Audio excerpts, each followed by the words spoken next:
You go, then can I go? Hi, thank you very much. My name's Rob. Social Security is now going to be a big issue, I think, in this campaign with Paul Ryan coming on as the most likely VP. And there seem to be two schools of thought. Right now, I'm 30 years old, I pay roughly $350 a month into Social Security, or it's taken from me. If I took that money instead and invested it in the S&P index, I would retire with $3.5 million over 30 years and be able to live off $3,500 a week in interest once I retire.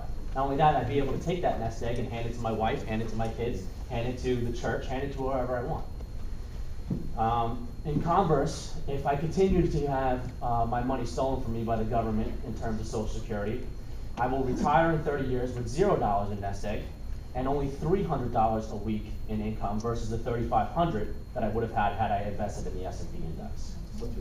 There seems to be two issues with this. One, there seems to be, well, we need to make Social Security stronger, which means we need to tax people like me more to pay for people who are retiring. And then there seems to be a school of thought, well, we need to privatize it, which says, well, we need to take money from me and then give it to the government, who then puts it into a money market fund to invest, which they'll probably waste it, and then I'll probably end up with nothing anyway.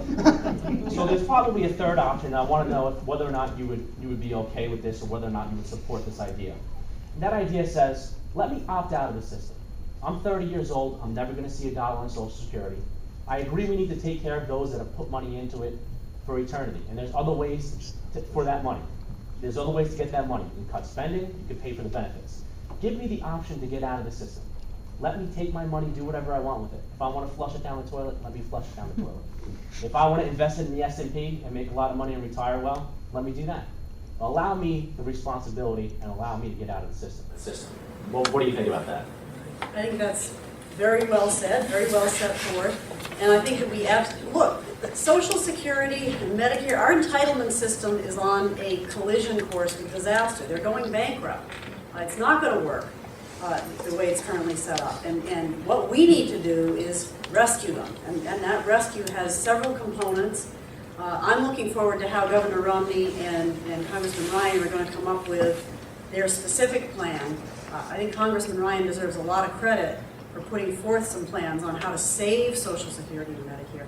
So I think what you've just outlined is definitely a great idea, and it's part of a potential solution. We have to preserve a social safety net for people who really need it, but certainly we have to encourage a culture of saving and a culture that supports the fact that people know better what to do with their own money, and in many cases can do better than the government can do.